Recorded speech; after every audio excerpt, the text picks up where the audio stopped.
Hey, welcome back to the Director's Garage for a happy hour Humpday Hangout. We're going just a day early today, so yeah, we're coming in. I wanted to get something on the air this week, and tomorrow I'm heading off to Las Vegas for CinemaCon. So I'll be doing that, and I won't be available the rest of the week. So there you go. Let's get some music going. And I like that, yeah. Oh, it's the wrong one. Same track. How y'all doing? Welcome, welcome, welcome. Glad you guys could stop by today. Like I said, we're going a day early. I needed to, let's turn that down just a little bit. Ooh, hey, look at that.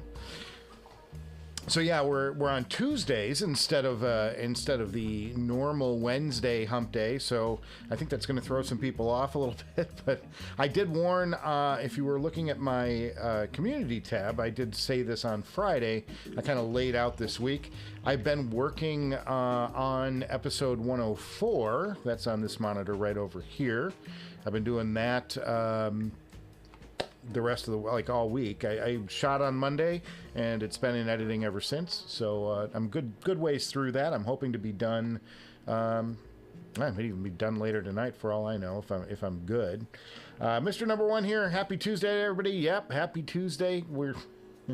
It's a little early for that. I'm going to get rid of these because I can't stand hearing myself in my fallback. By the way, these are the DT700 Pro X. I don't know what's so pro about them, but they're going to be in the next review. The next regular episode is going to feature both these sets of headphones, both DTs. I'm actually going to be reviewing them, doing a full breakdown of their sound, because this was a mistake that I made on when I unboxed them. I didn't realize these were brand spanking new headphones that nobody had heard yet. So I'm actually going to be doing a really thorough investigation of these two headphones in the next episode, because I think that they're worthy, and I think these are a headphone that you're going to be seeing if you work at all in production, or in if you do any studio mixing. You're going to see a lot of these around. I mean, I know they do the 1790s or whatever, the 1990s, and the 1770s are the other higher end. This is kind of the middleweight, mid-ground from Bayer Dynamic. And so, yeah, we're going to be doing, so I broke those down and did a big episode on those. I'm doing a feature in the next episode. There's a really fun segment about a producer that I'm talking about. So I'm doing one of those little mini documentaries. That's coming in the next one too. Lots to see. It's going to be good. Corton Coolin, hello. Glad to catch you live from Paris, France. I love Paris, France. Hey, cheers to you. Gonna crack a cold one for Corton. Cheers, buddy. Cheers. Daniel Foster, hello. How you doing? Yeah, we're kind of a busy week. It's kind of been workman-like for me. A lot of writing this week. Not much shooting. I have a lot of shoots later in the week. I've got a lot coming, and next week is going to be really tricky. I don't know how we're going to do next week yet. I'm going to be going to San Diego, California, for the Top Gun. They're rolling out Top Gun next week with a whole bunch of stuff. I'm going to be shooting interviews. This is kind of cool. I'm going to be shooting interviews on the deck of the USS Midway, which is an aircraft carrier that's docked there permanently. It's a museum. It's been retired from military service. We're setting up all on the deck of the Midway, which is a really cool place. I've been to that. I've been on that tour once, and it's something to see. So it's going to be pretty cool. You get Tom Cruise and all those actors from the new Top Gun movie are going to be there and do an interview. So that's pretty cool.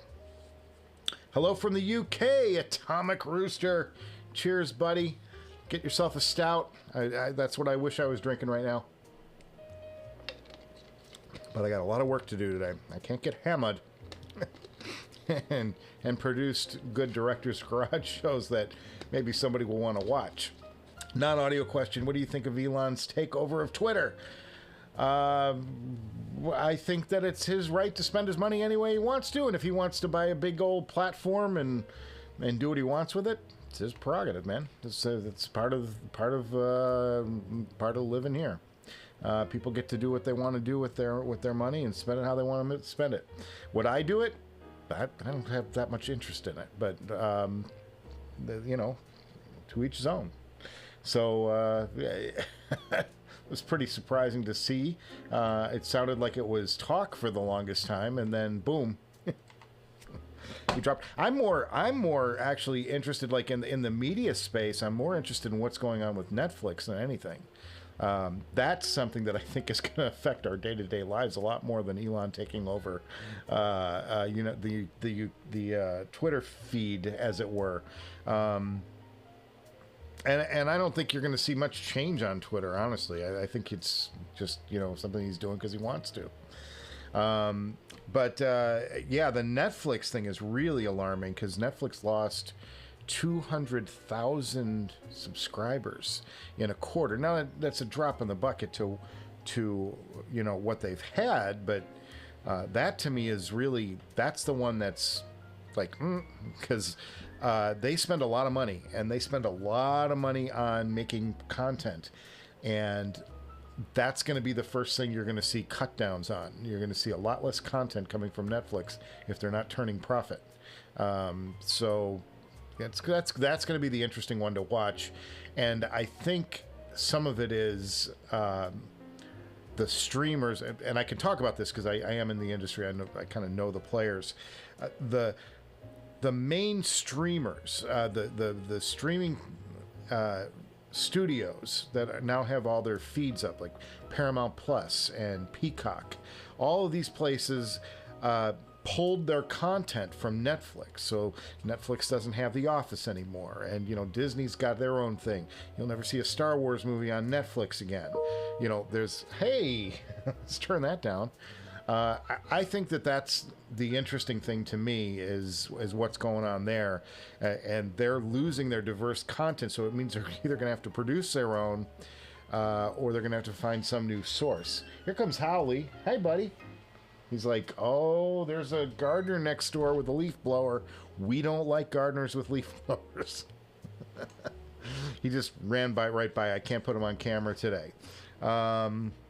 Haven't seen much new in the audio space, but if you want to talk about Netflix, I'll just tell you, you know, my thoughts on it anyway. That's what I'm thinking, is that this is really going to start the shakedown of, and it's because all of these other places are now creating original content, you know, and you still have Apple TV and you have all this stuff. There's a content crush going on right now, and what people don't realize is how, I'm sorry, I'm just going to turn the air conditioner down just a little bit. It's getting a little toasty in here, folks. So you might hear a little hum in the background. That's my air conditioner going on. Content is extremely expensive to make, and it's extremely expensive to develop. And that to me is, you know, if you're Netflix and you've got to start making your own content, that's going to increase their bottom line significantly.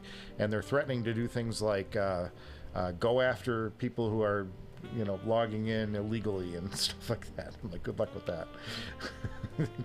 Just ask the record labels how that worked out when you tried to shut down free content.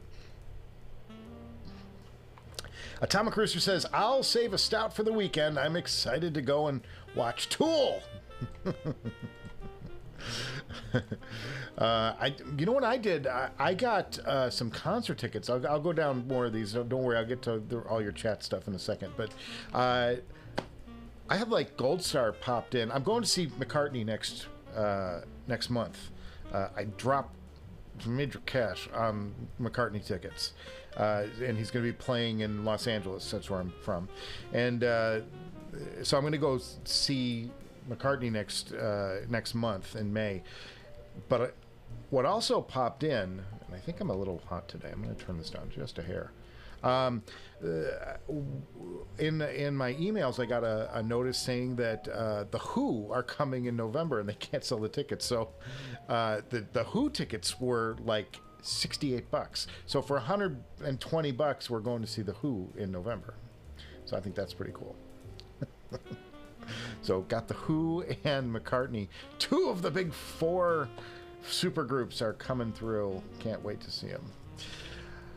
According to Colin for our French connection, Corentin says, Michael, quick question. What's your take on the top of the line open or closed back exclusively for heavy metal?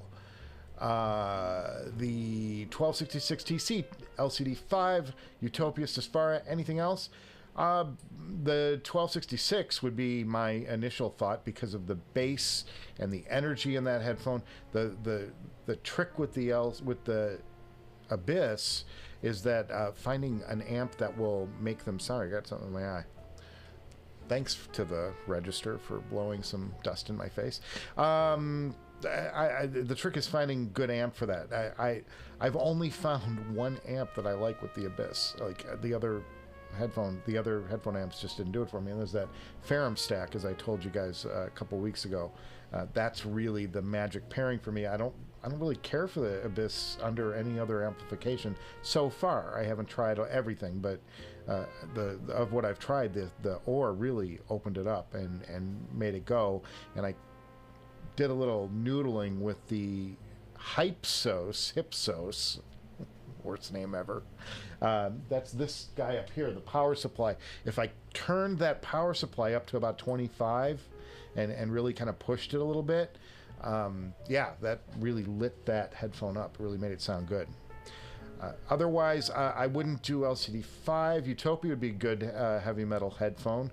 Susvara, probably not so much. But Utopia, because I'm thinking like, you know, you want the visceral bass, you want that attack, and that would be the way to go for me. And then probably down the line, I would look. Man, I'm telling you, what would probably be a really good headphone for metal is what I reviewed last time. This ridiculous looking contraption. This is the HER9. Now this, guys, is a bass cannon. It is a bass cannon, and it's built horribly. This is like, not only does it look ridiculous, I don't know if you guys saw the episode. We're going to do a full sound check review of these in the coming weeks, but because they kind of do this this weird shaped cup on this, you know, can you kind of make that out? You can go check out the episode if you're interested, but they're looking, but their bass, the bass on these things is crazy, off the charts, insane. I got to think metal would be good on those. And those are only $600, $750 if you get them wireless. Get them from Audio 46, by the way. My plug. Dominic Green says, I would love for me to hear the FH7s. He's listened to a lot of high-end IEMs, and they are the best. Well, cheers to you. If you found something that you think are the best, then go with it, man. That's the way to go. My favorite IEM is having not heard everything in the world, my favorite is the Noble Audio Sultan, which I think is fantastic.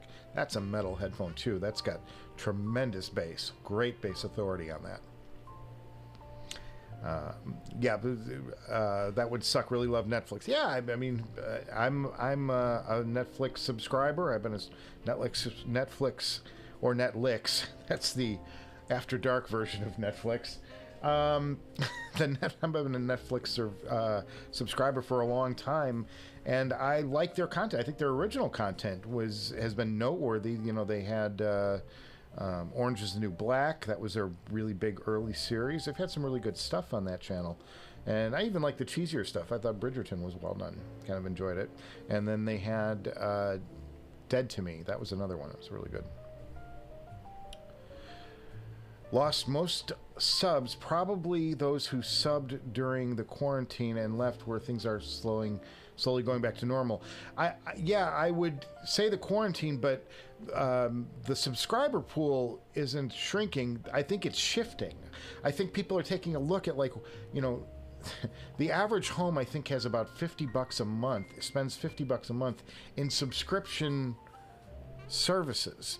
And I think that's, people are starting to go, well, maybe we need to reconsider and sort of put our money where it makes sense. And Disney has already shored that up because they've teamed with Hulu and ESPN, and you can now get sports, Hulu stuff, and ESPN under one fee. And so it's kind of an attractive package. I mean, I'm not shilling for anybody. I would like to have 1% of Disney or Netflix's subscribers on this show, on this channel.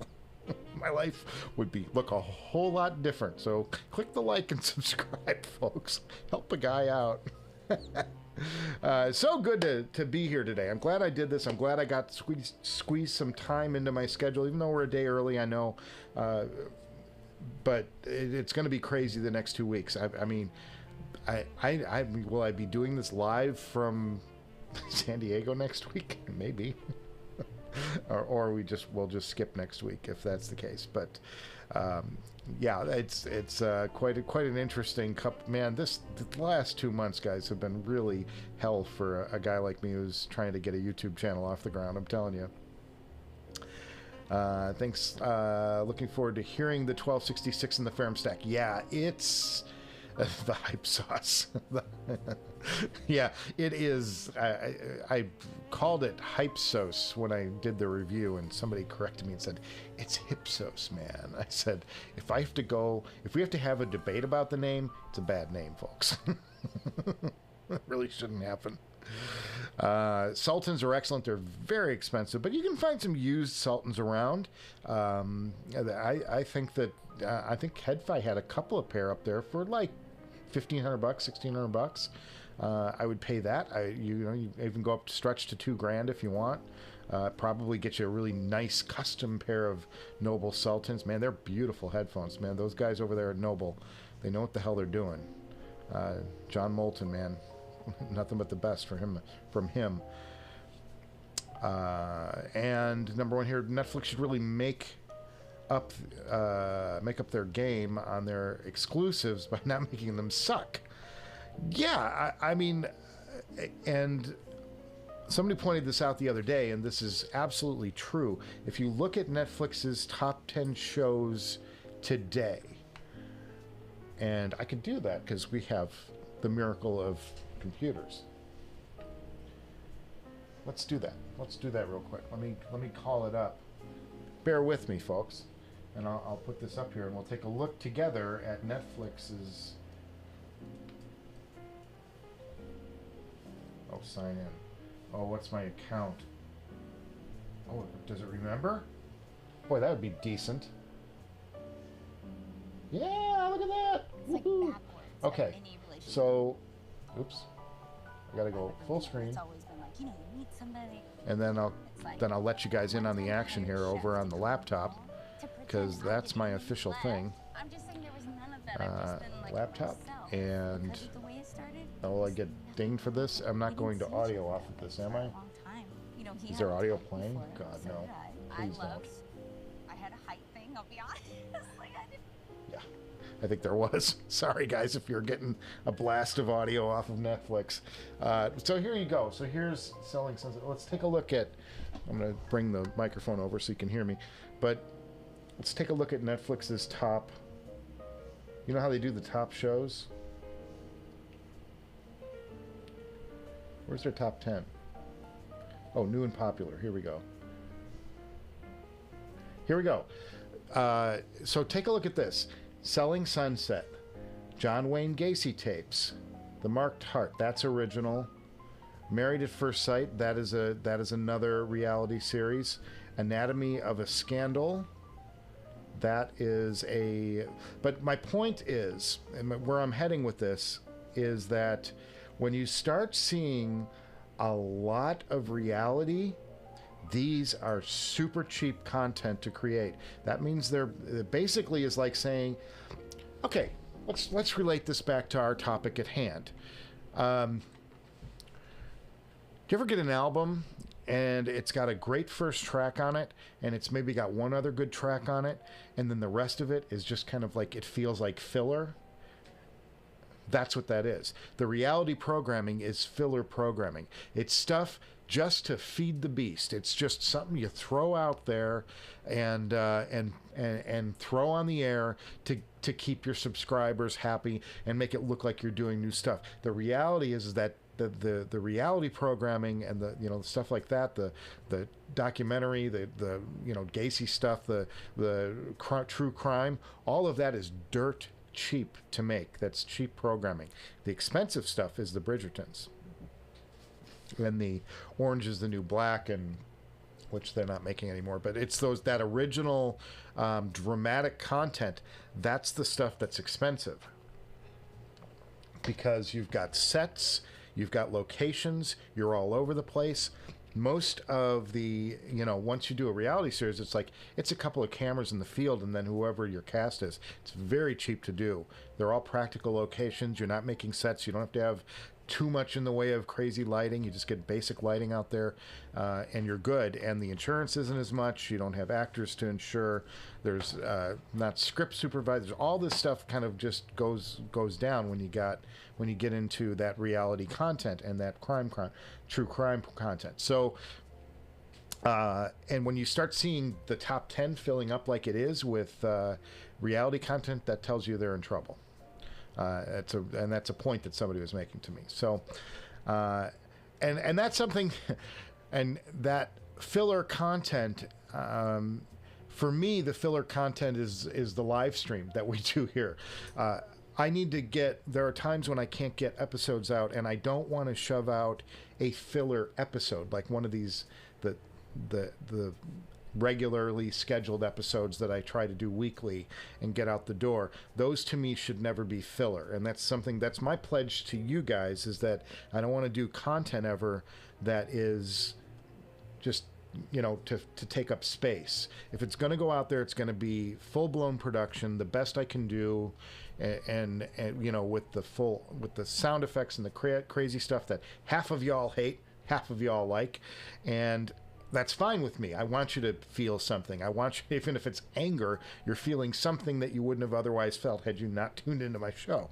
I want it to be something more than just me standing there talking about headphones with a bunch of jump cuts. That's not what the show was built to do, and it's not what I want to do for content. I want it to be special. I want it to feel like something's being produced and presented to you. That's the ethos that I built the show around. So the live stream to me is a way to connect with you guys in between when I can't get these episodes out, because they do take 4 days to do, and I need 4 solid days to get them done.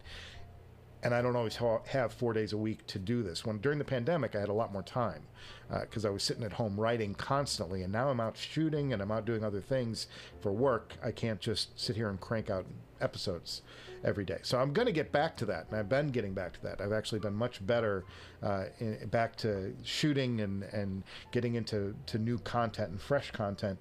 You're going to see that, I think, in the coming weeks. You'll see more episodes sort of trickling, because I was so bogged down with other things, and now some of that is loosening up a bit, except for these 2 trips in the next 2 weeks. Welcome to my world.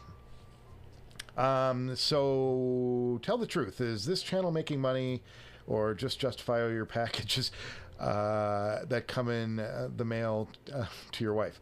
The show is not making money. It's making a little money. If we're in the red or in the black, we're in the red, folks.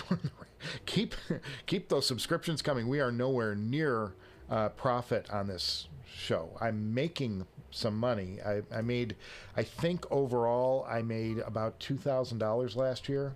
From most of it was Audio 46. You guys going over there and buying headphones, and I get a 4% commission off of that. It's it's not a lot, but you guys bought a lot. And by the way, we're up to over $65,000 in purchases. You guys have taken advantage of that coupon code, Director's Garage, all one word, ding, and gone over there and bought stuff. That's where I've made my money on the show. But it's when you look at what I've spent, I mean, y'all aren't dumb. Y'all know, you know, a Susvara, even if I buy it used, a Susvara is $4,000 out the door.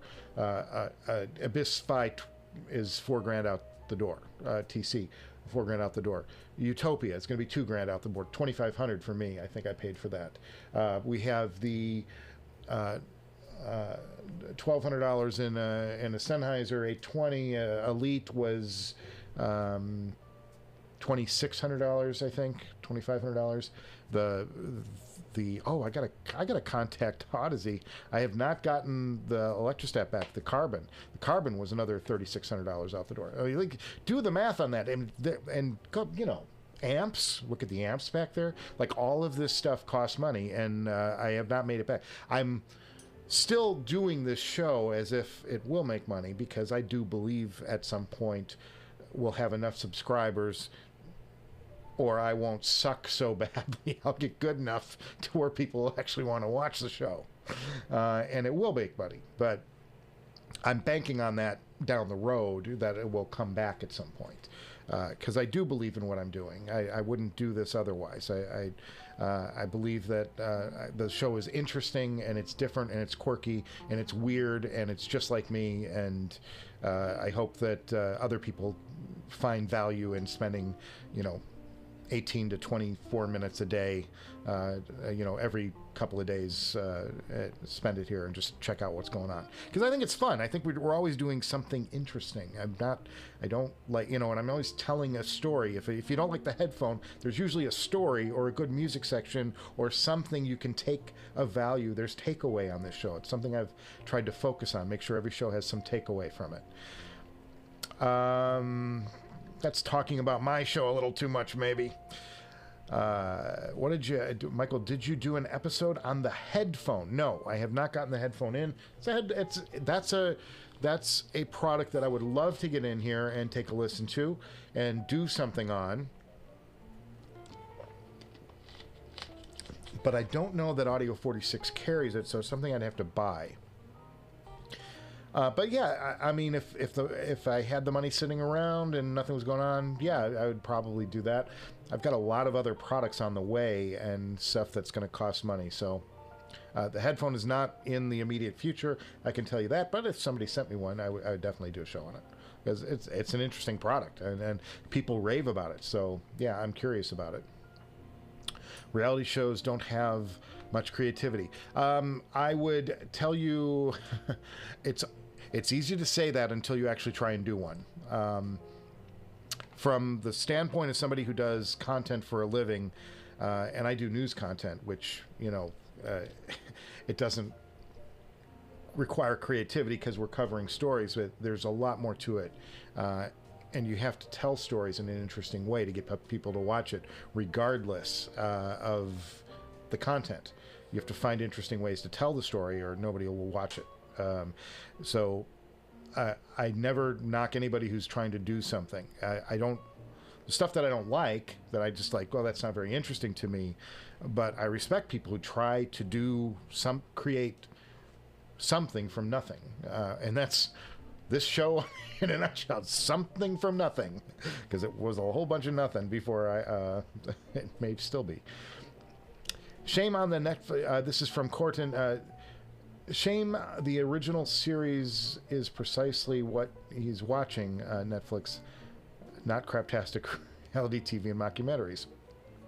Well, everybody has their flavor. Look, I know plenty of people that like are into Selling Sunset and like that genre, but it's a telltale sign from a production. You know, you have above the line and below the line, and the above the line people are the money people, and then the below the line people are the people who, you know, actually get down and do the work. And I'm telling you, from an above line standpoint, it's a lot cheaper to do that programming. It doesn't make it, you know, better or worse or whatever. It's not a judgment on the content. I'm just saying that it is less expensive to do. Burping. That's what I get. Cheers, everybody. Happy hour. It is. We're heading into happy hour in LA. Y'all are well into it on the East Coast. Very interesting, different topic discussion, though, today. This is very interesting, guys. Differences in detail retrieval between the top of the line Anne from Focal. I don't know. I have the Utopia. That's what I have from Focal. And I've listened, and it's from Atomic Rooster. I have had a number of Focal headphones in here, and I like the Utopia best so far of what I've heard. And I was not, and I can tell you that I was not impressed with a headphone that everybody seems to love, and that was the closed back, the expensive one, the really fancy brown one. Why am I drawing a blank on it?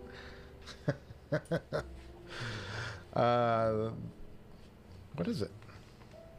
Why does my brain stop sometimes? Like, I can pull the craziest reference out of anything, and like, you know, like an obscure quote. I can grab that, and then it's like something that I talk about every day, and I'll forget about it. I'm talking, of course, about the Stellia, folks. So funny. How do I forget the Stellia? It just like popped out of my brain, like whatever it was. Maybe it was the script that I was working on this afternoon. It took the memory slot up. That's so unfair. Stupid brain. Currently, Atomic Rooster currently has the latest version of the Clear headphone I have not heard, and he's thinking of upgrading as because he loves the house sound. Well, yeah, that's the game. I mean, if you're happy with the Clear, I'd say stay with it because stuff's expensive. The Clear, well, I mean, it's not a slouch of a headphone. It's still a $1,500 headphone. You know, the only place really to go up from the Clear, because that is an open back, is it not? If it would be up to the Utopia, which is, you know, it's a fantastic headphone. And again, I've said this, I think almost every live stream is, you know, when you find a product that's still relevant 5 years after it was released, they did something really amazing with it. And that headphone is still very, very relevant. I just didn't like the Stellia. I don't understand. Like, I know people that rave about the Stellia, and they're really, I mean, really core love it. Think it's one of the best headphones in the world. And I listened to it, and I'm like, boy, it's just a shame. I just didn't, it didn't do it for me, because believe me, that was a headphone I paid money out of my own pocket to buy. I bought it with my own cash. And when I'm spending my own money on something, you know, it's a headphone that I really am hoping I like, because I don't want to spend money on something and then want to turn around and sell it. That's just not fun. That's not a good time. And, you know, it's not a good time under any manufacturer, and I hate having to do that. But the reality was, I listened to the Stellia, I got him here, and boy, it just didn't do it for me. I was like, I didn't get the bass. I was hoping for a killer bass response, and I didn't hear it. I was hoping for that Utopia level. You know, it's got the beryllium coated driver. I'm like, great. You know, it's going to have that speed that it didn't have the speed. I didn't hear the speed in it. So maybe I got a bad set. Who knows? But boy, I had him here, and I was like, that is a shame. Currently, we did the Atomic Rooster. Let's go down to, this is Corton again. Really like and appreciate the production quality of my shows. Sometimes quirky. It's quirky.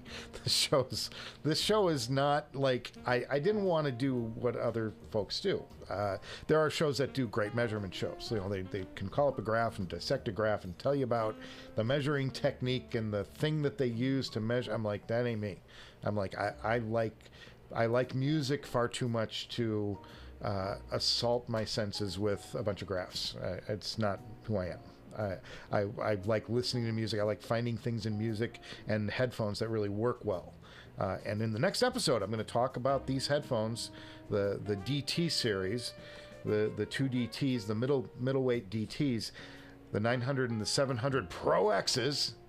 Why do they got to do that? Why can't it just be the DT700, DT9? It's got to be a Pro. It's not just enough to be a Pro. It's got to be an X on top of it, because that X is an X factor, and God knows what that is. But I'm going to talk about music that worked with the headphone, and I'm going to talk about music that didn't work. And I really enjoyed the way that broke down, because I was able to find like a perfect example of something that really lit this can up and made it sound great. And then I was able to find an equally horrendous experience on that headphone. It's going to be a lot of fun. Got to get hands on the ZMF Atrium. Yeah, they're beautiful. Man, did you see the photos of that? Let's go drool on Zach's website for a second. I'll go to that. Let's leave the world of... Oh, I'm over here. Ha! Let's leave the world of NIF. Let's go to ZMF headphones. Oops. No. Wow, I can't type either, apparently. Forgot how to type. Yeah, let's go over here and take a look at Zach's products. Oh, Atrium, look at this. He redid the website a little bit since I've been here. Look at that headphone, man. Look at that headphone. I'm going to turn the volume off on this, but can we just go up full screen and admire Zach doing his job? Who, you know, if this doesn't make you go, oh, look at this. Look at this work. Here's the Atrium. Look at the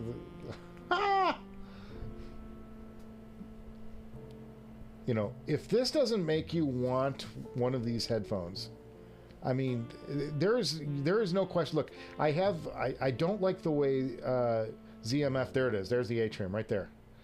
I don't like the model of how they sell, because you got to get in line and you got to hope you're one of the first 50 callers, and you know, that doesn't appeal to me. But oh my God, I mean, if you can't appreciate the aesthetics of how this guy makes his products, man, I mean, it's the shit, man. It's the shit. Pardon me. Gotta get a little sip here. Cheers, everyone. Cheers. ML Jenkins, cheers. Sorry for being late. Good to see you all. Good to see you all. Welcome to Tuesday and early. God, it's like I got out of bed early or something. Oh, there's my timer. That's to remind me that I need to do the live show. If that went off, I would have been a half an hour late. You guys have been really mad at me. Me and Zeos are the few audio reviewers he frequently watches. Well, I think that we both kind of... I mean, I think Zeos is more serious than I am about it. I think he's making his living doing it, so that's going to make him a little more, you know, focused on making sure he puts product out. Whereas I'm like, I get to it when I get to it, and I'm trying. It's really hard to grow a channel when you're doing an episode a week. You know, basically, that's a really hard business model, because YouTube likes a lot of uploads. You know, if you're going to get into that algorithm, you got to be, you know, really punching out a lot of content, and I can't keep the quality up and do it, and I'm not going to sacrifice quality for the show. But Zeos, I enjoy Zeos. I get a little nauseated. I can't watch him. I have big monitors here. I have big 34-inch monitors. They're widescreen, and I've got two of them, and they're like just stretched out because I do so much here. I'll be building the show on one screen, and I'll be building the graphics on the other screen. So I've got a lot of stuff happening, and then if I'm working, I'll have my Windows computer up from work. I'll be logged in, and then over here I'll have like email and my research websites where I'm going and trying to find out facts for my stories on the local window, because I don't like to, you know, there's an internet slowdown if I go through work and have a browser open on my work computer while I'm logged in. It's an issue. But anyway, I have these massive monitors here, and if I put Zeos full screen, I'll get nausea. You know, it's like vertigo kind of thing. It's like, whoa, because it's that first person perspective. But I enjoy Zeo. I like all the guys. I mean, I don't think there's anybody out there that I'm like, eh. The only time it's hard for me to watch something is if somebody doesn't speak clearly, and I have a hard time understanding them. I don't like to have to go, you know, like this and listen in. It's really hard. You know, at that point, it's like I'd just watch the subtitles or something. Stellias, we like, some people like Stellias, some people say, Adnan says the Stellia sucks. Or he maybe says that sucks, that I didn't like it. I don't know which. You tell me, Adnan. Adnan's been with the show forever too. It's one, and these are all, you know, a lot of these guys are frequent flyers, and I appreciate the stopping by today. And Hi-Fi Boog, I just saw. I don't want to jump the queue with you, but welcome, Hi-Fi Boog. He's been here a number of weeks in a row, and I appreciate our frequent flyers. It's kind of fun. So, where are we at on this on the list here? Atomic Rooster says he's thinking of upgrading to the Utopia from his Clear. Yeah, that would be the headphone. That would be the logical upgrade if you like the Focal house sound. I like the Focal house sound. Has no experience with high-end headphones.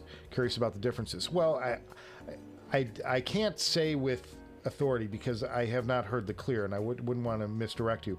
What I can tell you about the Utopia is it's a very fast headphone, especially for a dynamic driver.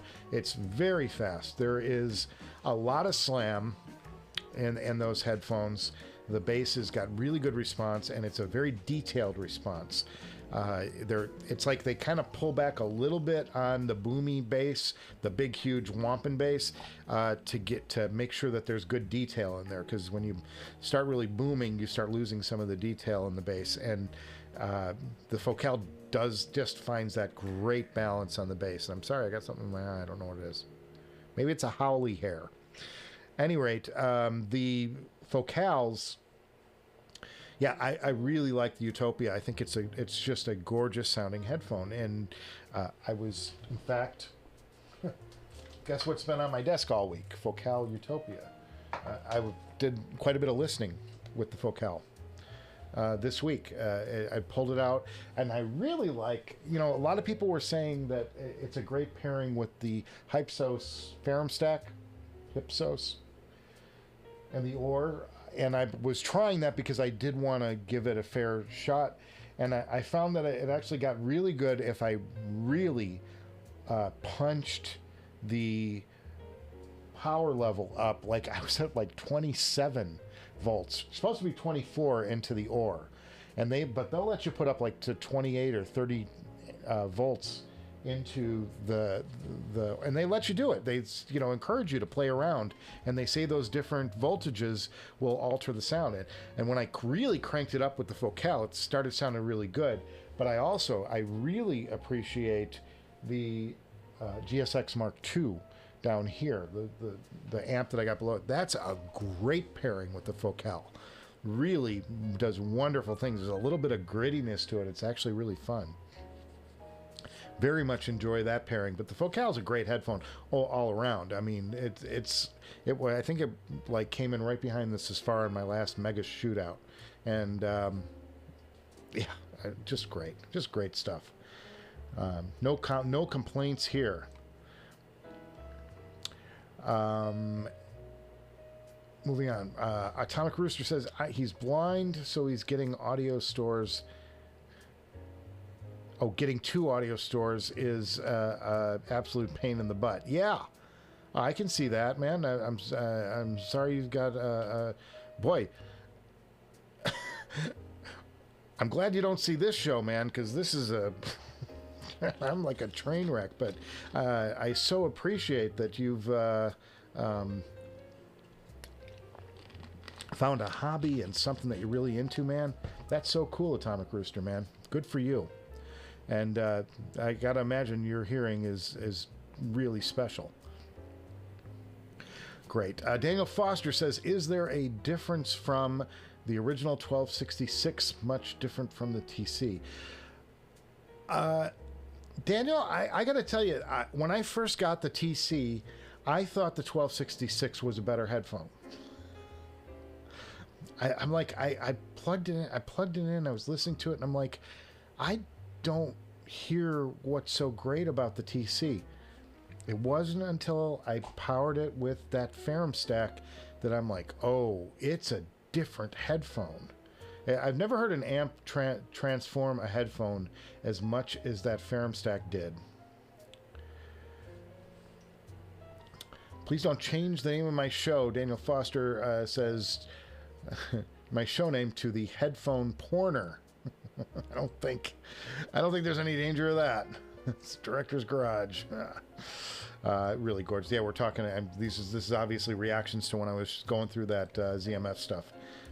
Just amazing stuff. Just great stuff. You just gotta appreciate. And the feel, like I had you guys know I had the ZMF Verite open backs, which didn't connect with me, and I apologized in my 100th episode. That's the headphone that I think I probably got wrong, and it was because it was very early in this headphone series that I did the 100. It was like episode 8 or something, I think, that I got the ZMF open back, and I hadn't developed how I was doing reviews yet. If you notice, like when I do a sound check and I really break down the sound, I really focused on areas, and it allowed me to sort of create a way to break a headphone down and appreciate the different aspects of what a headphone is doing. And even if a headphone has really bad imaging, it may redeem itself when you go to soundstage, or it may have really good dynamics or something. And it's like, so it's a way to say, even though this headphone isn't for me and I don't like it, but look what it's doing really well. And that's not connecting with me, but I think somebody who really likes dynamics and likes a lot of punch and slam, I think that's that's a headphone that you're really going to enjoy. And that, to me, like, that's where we start getting into interesting reviews. And I didn't have any of that category stuff set up for the Director's Garage back then. I hadn't worked it out yet. And I think that the review on that headphone, the ZMF Verite Openback, suffered because of it. I didn't know what I was looking for. And I didn't have enough of the high-end stuff under my belt to appreciate maybe what that ZMF was doing. So I did apologize publicly, and I apologize any chance I can to Zach, because I appreciate his work. I definitely appreciate his efforts, man. You take a look at those headphones that we were looking at on the website, and he was building, and you see them building it and crafting it by hand, and you just see the care and the workmanship that goes into them. And I just appreciate anybody that spends that much time and effort to make something that beautiful. They're next level, and I so appreciate that. And I'm hoping to get another, I'll go back through ZMF at some point, and I'll be going back to them, and we'll be listening to other ZMF stuff. For the longest time, I was trying to find a closeback, but when I was talking about their business model, and people can sell stuff any way they want to sell it. It's not my business to tell somebody what they should or shouldn't do with their business. What they want to do with it is their business, and I got to respect that. The problem I have is that you have to, for ZMF, when they do these special releases, you got to be right there, and you got to have the mouse finger of an 11-year-old kid. You notice when us older folks are going to click something on the computer, we got to kind of find it, line it up, and click it. And for some reason, 11-year-olds can just fire off 75 clicks in the time it takes me to do 1 or 2. That's just age, folks. But you have to be really fast when Zach releases something if you're going to get in. And I'm not fast enough, and I'm never going to be fast enough. And I just can't, I just can't get in. I never seem to get there when he's selling something, and it's a disaster. And it's frustrating for me because I know I'm not going to win, and then I don't get, and what am I winning? I'm winning the opportunity to pay a ton of money for a headphone. That's, it just doesn't feel right to me, and that's my own hang-up. It doesn't say nobody should buy ZMF. I think everybody should buy ZMF. He makes great products, and I respect that. It's hard for me to get excited about it when I know I got to get in line, and I'm going to lose this click off to somebody who's much faster than me, and then on top of it, I got to wait 4 months to get the headphone. I'm like, oh my God. It's just, it kills me. Okay, so where were we at? We're going. I have to find out where we're at in our. Yeah, the 24 timer. Hi-Fi Boog. Ding, ding. Oh, that's my. When it went off. I have the 24 timer on my. Yeah, on my phone for when the timer is done. Do I play any musical instruments? Atomic Rooster. Yeah, I play a little guitar. I don't play very well. I was an excellent studio. I wrote some stuff back in the day when I was doing some independent production work. I did write some music, and I played on it. I played my own stuff because I was at a stage where I was experimenting with multi-track, and this is before we even had digital multi-track. This was back on tape, and I had a number of these 8-track. I had an ADAT machine. It's an 8-track. Used audio videotape, old VHS videotape. It had to be Super 8 though, because it needed the better particle layout on the tape, on the emulsion. But it would use Super 8 SVHS tapes, and you could record 8 tracks of digital audio, and then through bouncing and re-recording, I could lay down my own stuff. And I wrote some stuff, and I got used in some of the productions that I was doing editing. And that was pretty fun. And then I also had the DA88. I don't know if you remember that. I had a DA88, which is another 8-track deck from Tascam. That was the one was Alesis. The ADAT was Alesis, and the DA88 was Tascam. Tascam's 8-track recorder. They got used in production a lot. You would, if you were going out on location and recording a concert, you would use an ADAT. You would use the DA88 and feed all of your different microphones and into the different channels through submasters. But I would use those to make my own music recording. I just wasn't very good because I'm not good at like doing that thing where where you've got to play the same riff over and over and keep it in time. I would screw up too much. Screw up. Welcome to my world. That's why I'm an editor. I like to do things over until they're right. Cornton says he has to admit he preferred the Stellias over the Utopias. There's nothing wrong with that. I have no...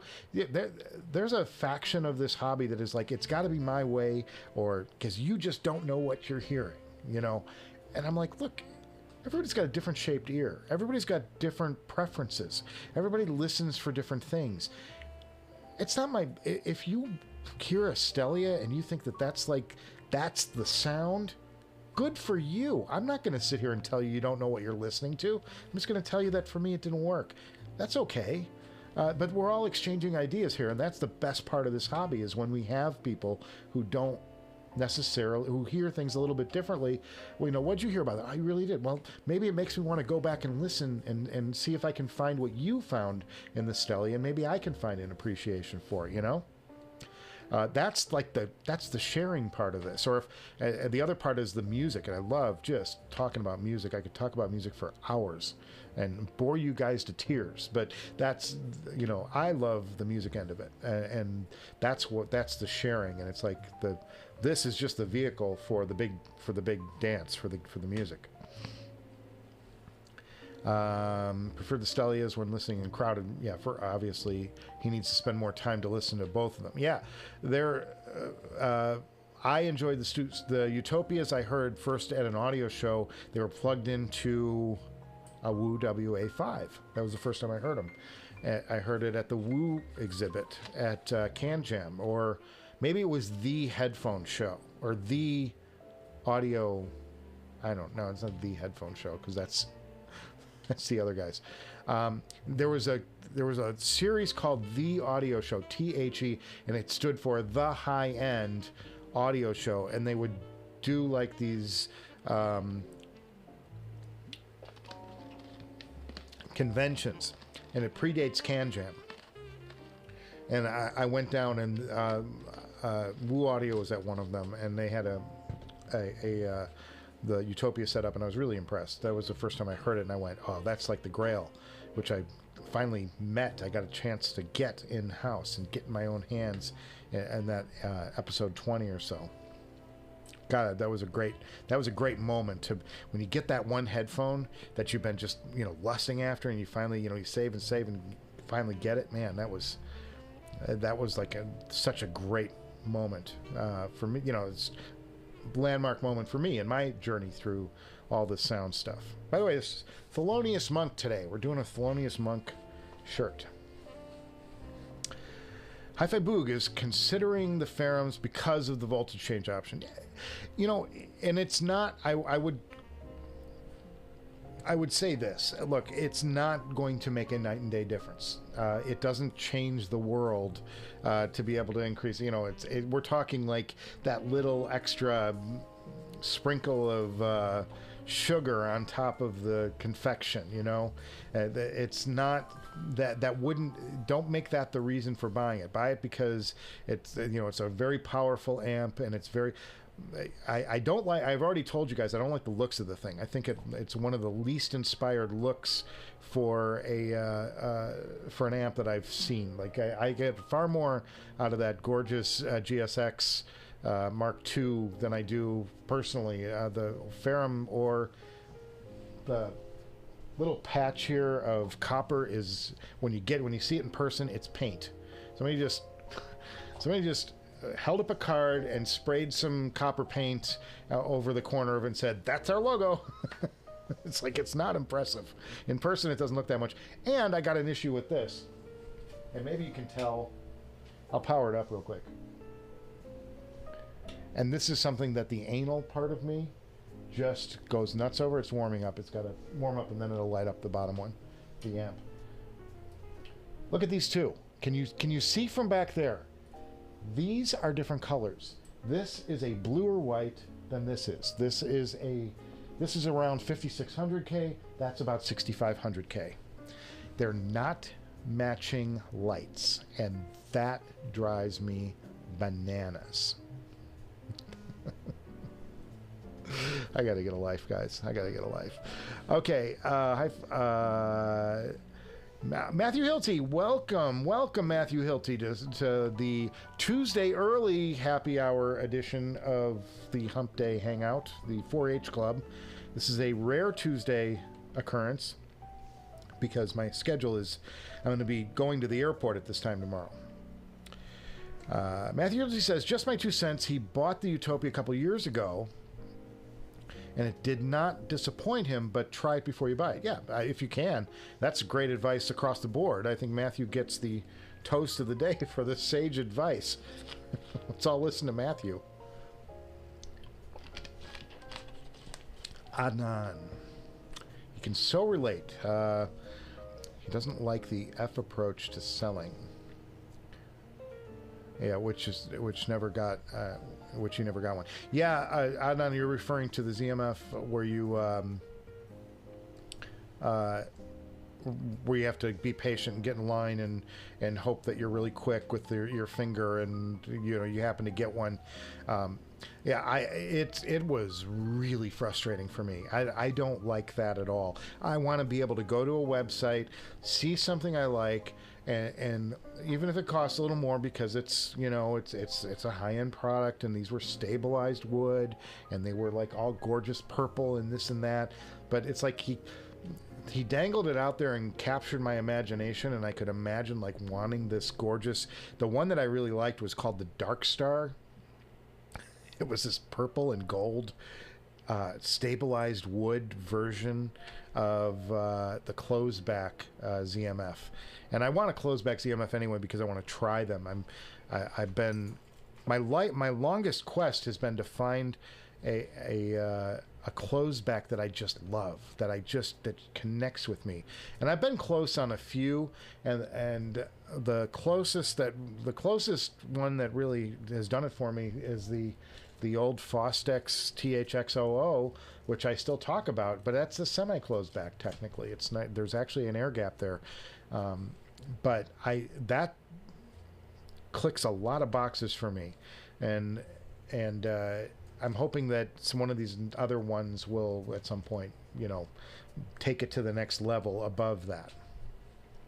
It's not, and the Fostex isn't the best for mixing because it does have that really resonant bass, which is like a bass head. It's a Canon, man. It's a great headphone, by the way. If you see a pair, there's a pair, by the way, up on, it's the mahogany version. The The Purple Heart has a little bit more bass emphasis. We're talking about degrees here, but there's a mahogany THX00 up on Headphone. I think I saw it for like $350. It's a steal. These headphones I have seen in the $600 and $700 range. So if somebody sees that and you're interested and just want to try it out, it's a headphone worth checking out for sure. JTB, welcome JTB. We're going to salute New York. Love our New Yorkers. The Utopia has a little much in the treble for him. I can see that. The HE1000 SE is his endgame. And I'll actually go further than that, JTB. I've heard the SE, and I still think that there was something special about the model that came before it, the HE1000 V2. That is a special, special headphone, and I don't know that they improved it with the SE. And from my opinion, I think that's the Susvara is a great headphone, but on the practical scale, it's really it's so hard.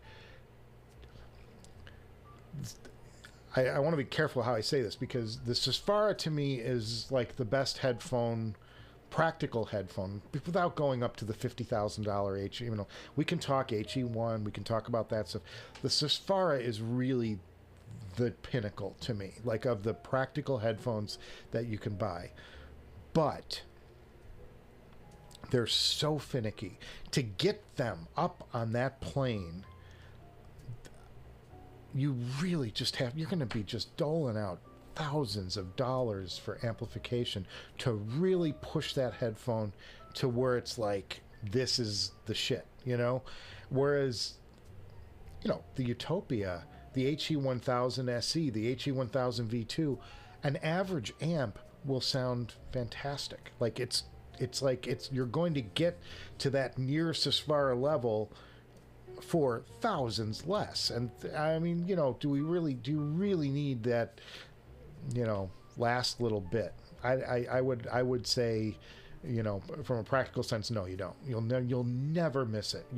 As great as the Susvara is, if you have the HE1000 V2 or the HE1000 SE, you'll never miss that extra 10. You just, I mean, we're talking about fractions at this point, because you know how it is. It's like that a jump from a $100 headphone to a $400 headphone is a massive leap. Like if you get a $100, you know, think like a COS or whatever, you know, like some basic coverage $100 headphone, and you jump up to this, the Neumann, you know, which is, it's a flat response headphone, but it's, you know, the jump in quality of the sound is immense.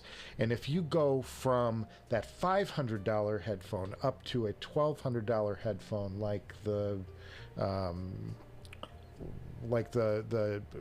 Dan Clark Audio Noir, and that's a $900 headphone. Let's just use that for example.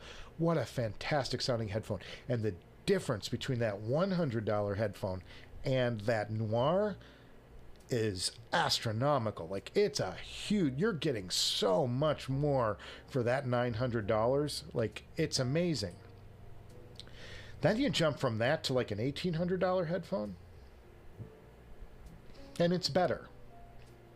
It's better. It's better, but it's, you know, the jump from the Noir to, say, the HE1000, you know, V2. Yeah, you're getting more, but you're not like going to be like, oh my God, this is like a light years worth of difference, you know, between these two. And then you jump from the HE1000 V2, or, you know, I'm just pulling headphones out of my butt here to talk about them as a point of reference. And then you go to, say, the Abyss 1260cc.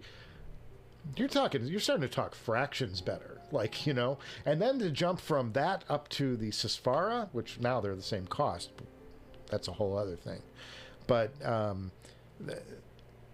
yeah, it's almost, you know, like you're just talking about, you're splitting hairs at that point.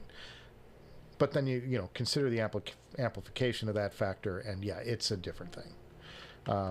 You're paying so much just to get that, because you're spending $6,000 on something. It's like, don't you want to, if you're spending that kind of money on a headphone, don't you want it to sound as good as it possibly can sound? Because at that point you've really blown a lot of money on a headphone. You know, like now it's got to sound the best it's got to sound, and that's going to cost you thousands and thousands to shore that up. And then you got to start worrying about source end of it, like, what am I feeding it? Oh, it's an endless cycle. We're all sick. We're all sick people. Adam wrote ZMF on his keyboard, but it wrote F. Yeah, okay. I figured as much. Where do you sell your headphones and audio gear? Headfi. Headfi, and I also use headphones.com. That's Andrew's, the affiliate with headphones.com. Andrew's place. I'll also list stuff over there. I haven't had any luck over there, but there's a lot less signal to noise over there. So you can sell your stuff on the free forum there. And I always say use those. I used to use eBay, but man, those seller fees are just, God, they just kill you. They just kill you. And you're talking about $3,000 headphone. It's like, it's going to cost you $200 to sell it. It's like, Jesus, guys. But that's the way it works. You know, that's how eBay works. And then you have sales tax, whereas you don't have to worry about sales tax if you're selling it person to person.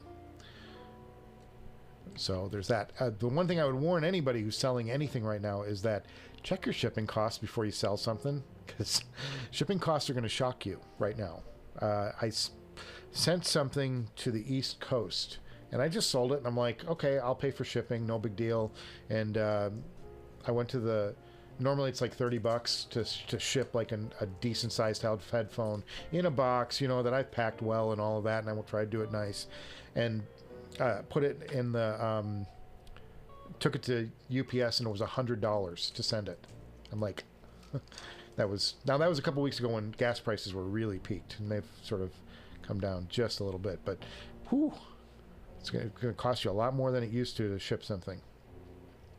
I think the USPS might be a better way to go, and I'm going to look at that next time if somebody wants to buy my, what am I selling? I'm selling the Cayin N8 is on the Director's Garage sale right now, and just look at any of the episodes. They'll tell you what I'm selling. And then the Drop Mr. Speakers Ether CX. There's too many letters in these things. You guys got to simplify these names. You know, it's my message, my public service announcement to all manufacturers. He's not allowed. Hi-Fi Boog says he's not allowed to buy the ZMFs this year with the wife because of his raise. Already worked out a deal with her, but he needs a way to work in the Ferrum stack. You always need to work in another piece of gear, guys. It's just the way it is. JTB says, yeah, selling, trying to get the ZMF stabilized stuff is very frustrating. Let me tell you the other side of that, though. And if you go to resell that stabilized stuff, be prepared. It's not reselling for a lot of money. I've seen people list this stuff, and like they paid, like, I know what they paid. They paid $3,600 for a pair of open back, or maybe $3,200 for the closed back stabilized. I'm like, be prepared to get about $2,100 for that headphone, and they're putting them on the market for about what they bought it for. And I'm like, you're just not going to. They're not moving. Nobody is moving headphones at that price. You're going to take a massive hit on that headphone. And I know that because I sold a ZMF that I had custom built for me at a very expensive cost. Daniel Foster has an ADAT machine, Elisa. You know, I have both. I have the Alesis, and I have the DA88, both still. They're in my garage sitting in a rack. You know, you never know when you're going to need the things, and you can't get any money for them, so that's the way it is. The 8-track sounds so much cooler than his Fostex growing up. Yeah, Fostex had good machines too. They didn't Fostex do stuff on cassettes though, as I recall. It's like they tried to do a 4-track cassette, which really, boy, you take a tiny little 1/8-inch tape and you split it off into 4 tracks. Good God, did that sound bad fast? Listen to Chocolate Chip Trip by Tool. It's a drum solo track. I will do that. Alesis makes drums too. You know, I have a little Alesis drum machine, and I use that from time to time. And I could never figure out how to program it, so I would sit there and just hit the pads and loop it. Boom, boom, boom. Really bad. Daniel Foster, Thelonious Monk is one of my favorites. He's my favorite jazz musician, bar none. Thelonious Monk. And I think it's like, you know, this show's a little weird and it's a little quirky and whatever, and we've talked about that, but he's quirky. Thelonious is a quirky musician, and I love somebody who approaches something from a little different angle than everybody else, you know? I just appreciate a different take on things, and something that's a little off the beaten path. And Thelonious heard rhythms in ways that you or I didn't. He heard tempo in ways that you or I didn't. And if you don't know what I'm talking about, I would encourage you to check out Thelonious Monk's live in San Francisco, because not only do you hear, it's a good chance to hear him by himself playing, because some of it's just him and the piano, and he and the piano, but what you really appreciate is that the mic's open, and to hear him as he's playing, he grunts when he hears something he likes. And it's the coolest thing. It's the coolest thing ever. He'll be like, you'll hear in the background, He really liked it. Totally cool. Atomic Rooster, awesome. He plays the electric guitar himself. Between that and the headphones, he fears his wallet is going to break up with him. Well, you've come to the right place, because we were talking about finances earlier and how this show makes nothing. It's made a little money, guys, but it's nowhere. I mean, I'm tens of thousands in the hole on this show so far. But I have faith. I have faith that we're doing something special here, and the spirit of giving and the spirit of giving back that the show is. As soon as I figure out how to do another giveaway without YouTube shutting me down, I've got stuff that I want to give away to you guys that I've had sitting here. I just haven't had the time to really do it, and I'm due to do one of those giveaways anyway. I don't know if it'll be the 9 headphones that I gave away last time, but I really like paying it forward. I like brightening up somebody's day. That does it for me. That's a good day. If you're sitting at home, you're having a rough time, and you tune in here and have a laugh, or you think I'm just stupid, I've taken you out of your mode that you're, you know, the little rut that you're stuck in at home, and you're thinking about something else. That's good for everybody. And cheers. Cheers to everyone. Cheers to us.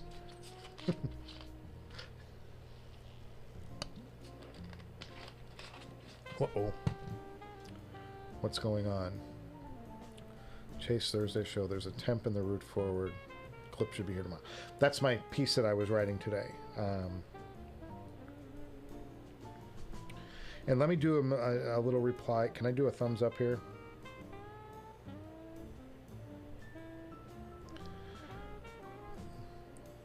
There it is.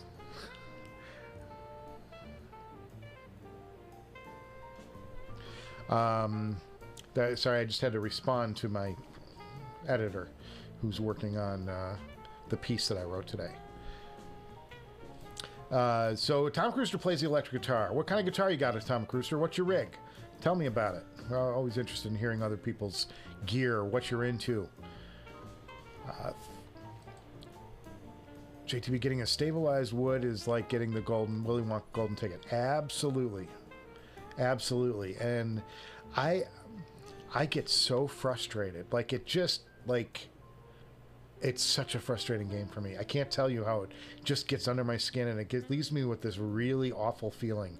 And the reward of winning the golden ticket does not make up for the feeling that I have if I don't get the golden ticket. Does that make sense? And that's why I don't play the game. That's why I just don't. I can't do it. It's too much for me. We're gonna go about another half hour or so, and then we're gonna call it. But man, what a great day! I've so enjoyed this discussion. We got way off just talking headphones, and we started talking. We were talking about Netflix. Crazy stuff. Thelonious Monk and Alesis drum machines. What a great day. Daniel Foster, he plays too many instruments too, so he's always broke. Yeah, and I'm guilty. I had before on this side of the room. There's a new. I showed it off in one of the more recent episodes. I redid this side of the room, and it's got a bunch of kind of cubby hole things for my headphone gear. Before that, there was a keyboard there that I hadn't touched because I just didn't have time to play, and I need to practice to be good at keyboards. I have a dream of someday owning a baby grand and being able to play it. That's the dream. Whether that dream will be a reality or a nightmare, we're just going to have to wait a while and find out, because I have no time to teach myself piano. But I used to play for a little bit, and I was just starting to like figure it out and get the left hand and the right hand doing the right things, and I moved to LA, and that ended that. JTB, yes, easy to drive, top of the line headphones should not be overlooked. It's a big positive. It is, and the other part of that is comfort. Don't ever discount comfort, and my example is the Mezes. The Mezes are technically inferior to many of the headphones I own. They are by far the most comfortable. They are by far the best engineered. And they're one of the best tuned headphones I have. Their tone curve is gorgeous. Like, just the way it makes music sound is gorgeous. It's just technically not as fast as the Susvara, the Utopia, the Abyss, the blah, blah, blah, blah, blah. So go on and on. So, the technicals on the headphone, it's got a great soundstage. But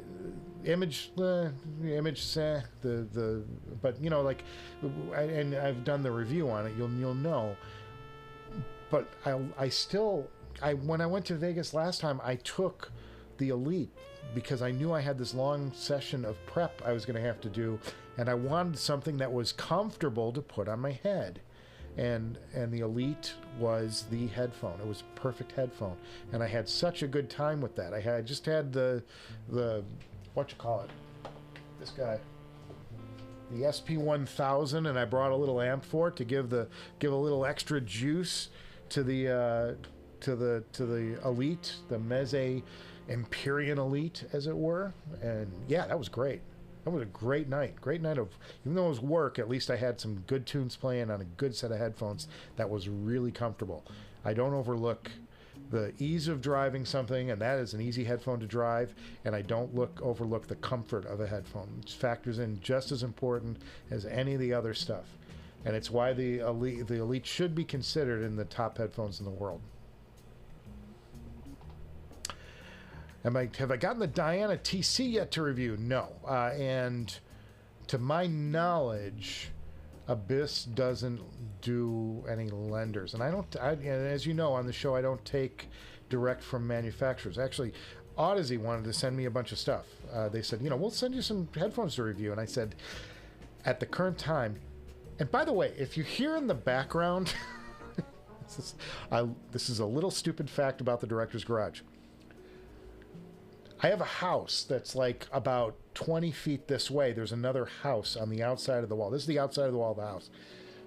There's a bamboo, like a bunch of bamboo and a fence, and on the other side is another house, which are our neighbors. And the guy plays saxophone for a living. So in the background, sometimes of my shows, you'll hear him practicing. And he's practicing right now, so I can hear him running scales and stuff. Very good sax player, by the way. Way better than I ever was as a musician. This guy can actually play, and he does it for a living. Travels all over the country. So Diana CC, yeah, the Abyss, to my knowledge, does not have a loaner program, and I'm not taking headphones currently from manufacturers. Audeze wanted to send me some headphones to review, just to feed me some, and I said no. I said we can go through Audio 46, and Audio 46 can send them to me, but at the current time, with the climate of everybody just beating up on audio shows for shit they're getting from manufacturers in exchange for reviews, I hope you guys would think that I would give something a fair review. I have been I've been brutally honest, I think, in my reviews. If I don't like something, I tell you. If I like something, you'll know it. And it's hard to, I'm not that good an actor. When I do those, when I do the first impression, the sound impressions, and I've got the headphone on and I'm recording my reaction to like the first time I hear music coming out of it, I wish if I was that good of an actor, I mean, I have enough contacts, I could probably get a gig in Hollywood. You know, you see how I react, and I'm like, you're going to know if I like something or not. But I understand there's a bunch of people that are really like, they're up in arms that there are people out there getting free shit, and they feel like they're, sorry, burp, too much Coke. Let's counter that with some iced tea. Cheers, everybody. It's 4:51 in LA. It's coming up on dinner hour wherever you are. And yeah, there's a big pushback from hobbyists saying, you know, it's not fair that people are getting stuff for free, and then they're giving these glowing reviews because they're getting stuff for free. And I just took that out of the equation because I'm a struggling show that's just trying to get over the hump. Like and subscribe, by the way. Thank you if you do that. Appreciate everything you guys do, the likes, the subscribes, anything you can do to support the channel. Please do that for my sake. But I'm trying to get the show over the hump, and I thought, and to my way of thinking, I don't want to give people a reason not to believe me, or not to I don't want to give people a reason to think that I'm faking it, because I'm not. That's one thing I'm not. I mean, I'm goofy, I'm quirky, I'm annoying, I get it, but I'm not faking anything. I'm telling you what I think. eBay is a crazy place to sell. Yeah, but sometimes it's the only place you can find the shit you want. That's my counter. Speaking of Cayin, the Cayin N8 2 with the balanced tube output seems really tempted to go with Sultans. Yeah, the Cayin N8 1 with the Sultans that I have, I love the pairing. The Cayin is my favorite DAP, digital audio player, and I'm selling it because I want to get the 2 at some point, and I got to get rid of the 1 to get the 2. I can't have both. I'm just gonna, I drew a line in the sand, and I'm making myself stick to it. So if I find somebody to buy the Cayin N8 1, which is selling for $1,800, it's the cheapest N8 you'll find, and it's got all the shit with it. The only thing I would say is that the case, the slip case, the little doodah that you slide your digital audio player into to protect it, it's trashed.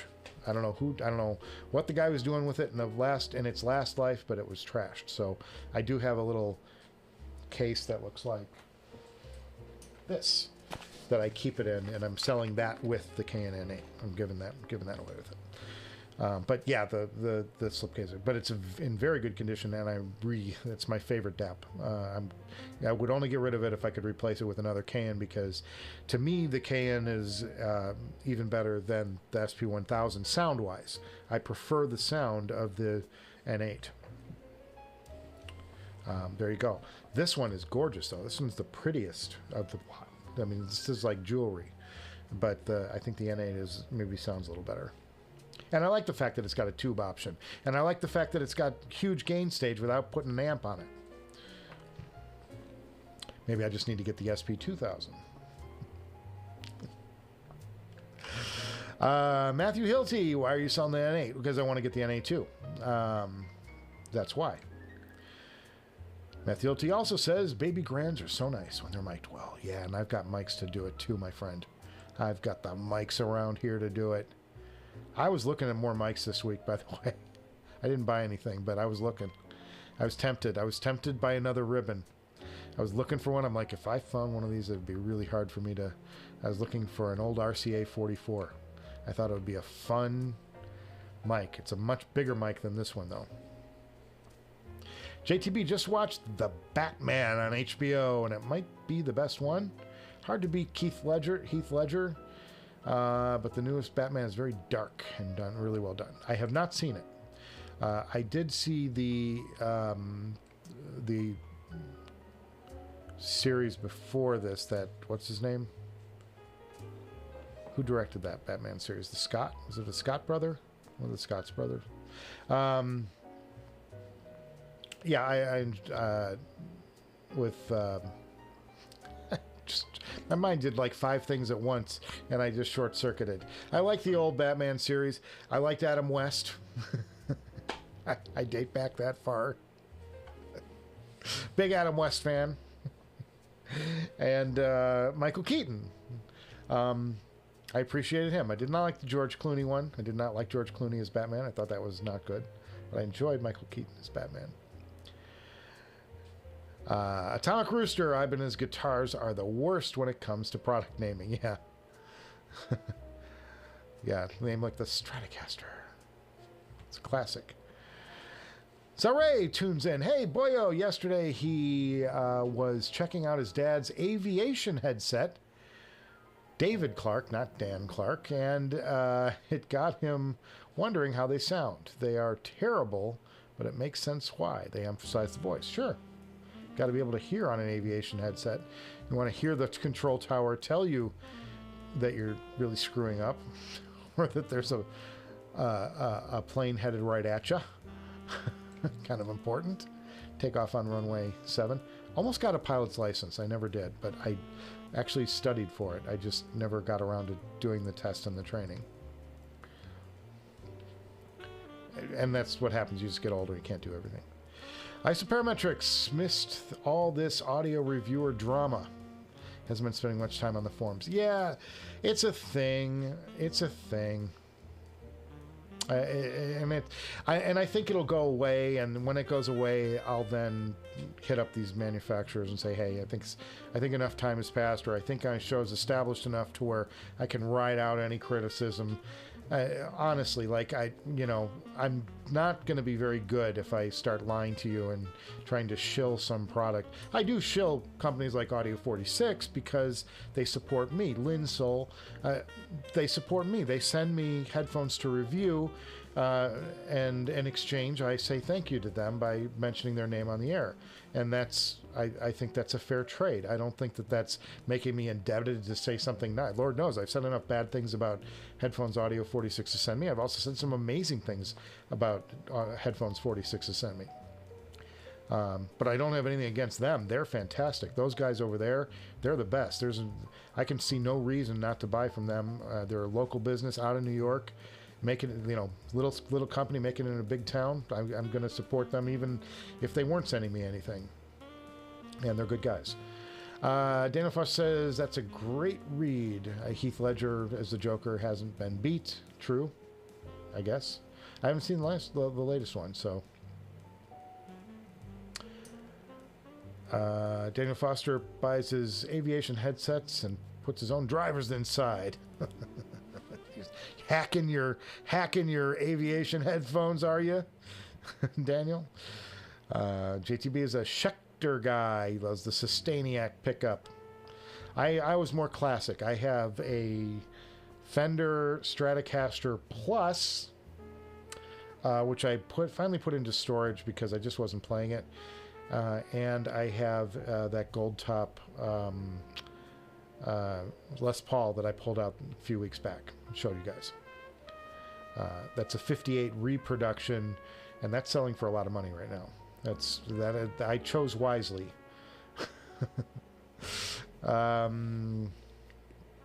we at? Last few, and then we're gonna go. We'll call it a day, and I'll meet up with you later this week. You'll get to see my episode 104. For those of you just tuning in, episode 104 is on the way. I am about halfway, maybe a little more through production. Got about a third more to go, and it's going to be featuring these two headphones, the DT700 Pro X and the DT900 Pro X, the open back from Bayer Dynamic. I say both. and I use them indiscriminately. I'm going to tell you all the things that I love about these headphones, all the things that I thought were not so great, and then I will tell you about some music that plays really well on them and some music that maybe didn't do these very well, or these didn't do the music very well, because the headphones have to live up to the music, not the other way around. Isn't that the case? It should be. Isoparametric says, as long as reviewers disclose that they were sent units, free units to review, that's fine with him. Yeah, but there's a segment of the culture that's really upset about this, and I'm like, I don't want to get in the middle of it. So I usually just buy my own headphones, or I get them from Audio 46. They'll send me something to review, or Linsol will do that too. But I stopped doing that. I only did it once. I took a free a couple of loaners from, what's the amp company, the mobile amp company? They do the red one, the Diablo. iFi. iFi sent me a Diablo, and they sent me the signature, the signature thing. And I really liked the signature, but the signature was malfunctioning, and the Diablo I thought was really powerful and did a good job of what it did, but I actually preferred the signature over it. But I nobody said anything back then, but that was before all the hubbub, and I haven't done it since. It just, I feel better when I'm buying stuff and whatever. That's just me. It's all good. Daniel Foster has a Rickenbacker 12-string. Man, you must. I always wanted to try one of those and play some of those birds numbers, you know, that 12-string jingly jangly thing they used to do. So good. REM, yeah. Great stuff. Tom Petty, he was another 12-stringer. Fantastic players. Fantastic players. Great sound, too. And a 1914 O Series Gibson harp guitar. Is that like an auto harp? What is that? Have to look it up. Nolan. Yes, thank you. Christopher Nolan did the Dark Knight trilogy. Thank you. I knew it was a short name. Scott Nolan, same difference.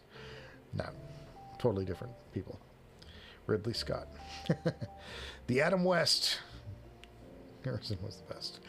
Isoparametrics on the Baby Grands. His old school had a baby Steinway Baby Grand. I got to tell you, I have seen some amazing pianos, guys. And someday I'll do that on the show. I'll just show you some of the pianos that I've had the privilege of. I didn't even play them. I was just in the room with them, and they're so cool. I was in the room. I've been in Studio B at Capitol Records. That's where Nat King Cole's piano was. It still is. I have sat in front of Liberace's Mirrorball piano. Debbie Gibson owns that, and I was at her house, and she played it for me. The Nat King Cole piano is unbelievable. I've been in front of pianos, in the rooms with pianos at Sinatra. Liza Minnelli has a magnificent Steinway. I mean, magnificent. I've been in her house. You can imagine. Man, oh man. And now this is a cool thing. I interviewed Liza Minnelli probably 2 months ago, 3 months ago. I don't remember. But it was fairly recently. And Michael Feinstein was there because he's like a good friend of hers, and he helps her out, and he's like sort of been watching over. She's been, she has some health struggles. I don't think that's talking, spilling tea here. But Michael Feinstein shows up and he does all that, he just kind of helps her out when he can. But he's a fantastic piano player. He plays all sorts of stuff, lots of Joplin, Broadway, plays the big show tunes, all of that. And he got behind Liza's piano, and while we were waiting for I think we were fixing a light, or I forgot what it was. Something was holding up our production from doing the interviews that we were doing, and he sat there and played and serenaded us all. You be in a room, somebody's living room, and Michael Feinstein's playing, one of these classic pianos. Her mom was Liza Minnelli. That piano came from somewhere big. That was something. What a story. What a story. Fantastic stuff. Yeah, Baby Grand's amazing piano. Very interesting tech. Adam West rules. Yes. But I'm old, guys. I'm so old. I'm so old. I mean, I'm old enough to where I could have watched it when that series was new. I wouldn't have remembered it. I would have been a couple years old, but Digital Corridor on YouTube's did a VFX mashup with Adam West and the new Batman movie, and it came out well. That's something to check out. Everybody go to Digital Corridor when we're off the air here in a few minutes. I'm going to do 10 more minutes and then we're going to run. JTB, cheers up, buddy. Thanks for the $5. So appreciate it. Everybody, crack open your beer. We're all saluting JTB out of New York and his Rangers. The Rangers aren't in the playoffs, are they? Did they not make it? My Blackhawks were bombed out early this year. We had a great goalie, too. We got, oh man, I'm so depressed. Good gaming headphone. Well, I gotta tell you, not that I'm shilling for Hifiman, but I gotta think this headphone would be damn good for gaming. It looks ridiculous, but the bass on these, you'd probably be ducking. That's the Hifiman R9, guys. I reviewed it in the last, I unboxed it, I think, in the last episode. Fantastic, fantastic. JTB's got to run. Thanks for the stream. Thanks to you, JTB. Thanks to you, buddy.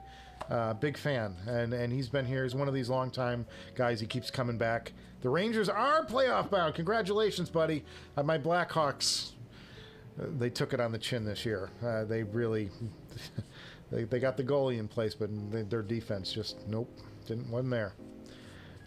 They need a replacement for Keith. Talking hockey. Talking hockey. Any Canadians out there, they'll know. Isoparametrics on the Steinway fans who watches Tiffany Poon sometimes. I don't know who that is. She vlogs and she visits the Steinway factory and plays the rare versions. Yeah, I love those musical things. I'm all over them. I'll check her out.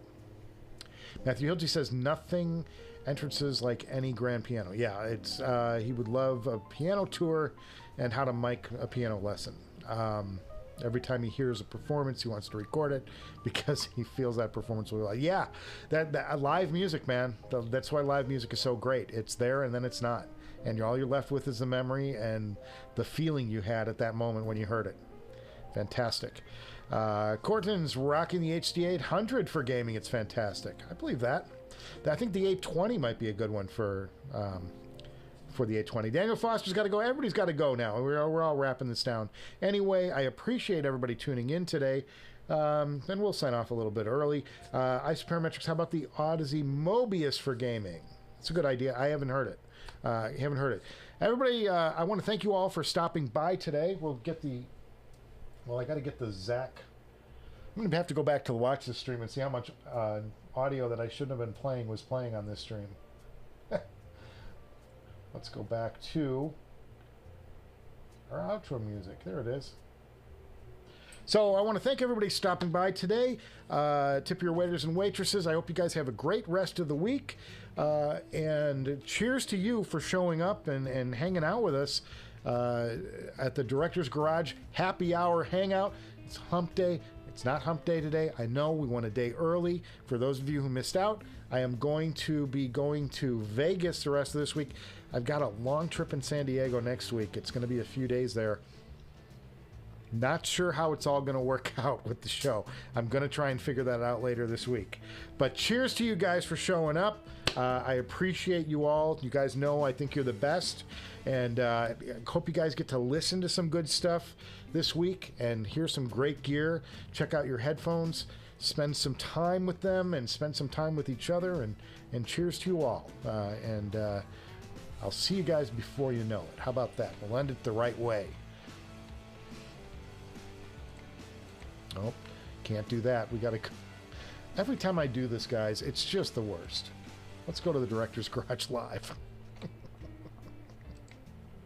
Get him off the air!